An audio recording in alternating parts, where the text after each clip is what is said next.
जो सच्चाई है ना, ये बहुत इंपॉर्टेंट चीज है कैरेक्टर में। जो स्पोर्ट्समैन भी होता है ना, स्पोर्ट्समैन भी ऊपर जिसकी इज्जत होती है ना, उसका भी कैरेक्टर की इज्जत होती है। मसलन विव रिचर्ड्स को मैं उसको बड़ा रिस्पेक्ट करता था, सुनील गावस्कर को। ये सच्चे लोग थे, इनके कैरेक्टर भी तकड़े थे। ये इयन चैपल, ये बड़ा कैरेक्टर वाला आदमी था।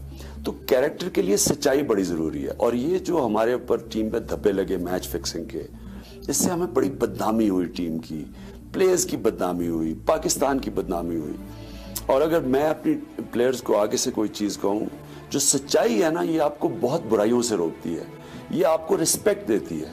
तो पहले तो अगर कैरेक्टर में मैं प्लेयर को कहूँगा सच्चाई, और उसके बाद दूसरी, जो इंसान अपने खौफ के ऊपर काबू पाता है, जो बड़ा दुनिया में इंसान बना है, उसने अपने खौफ के ऊपर काबू पाया है। बुज़दिल आदमी कभी बड़े काम नहीं कर सकता।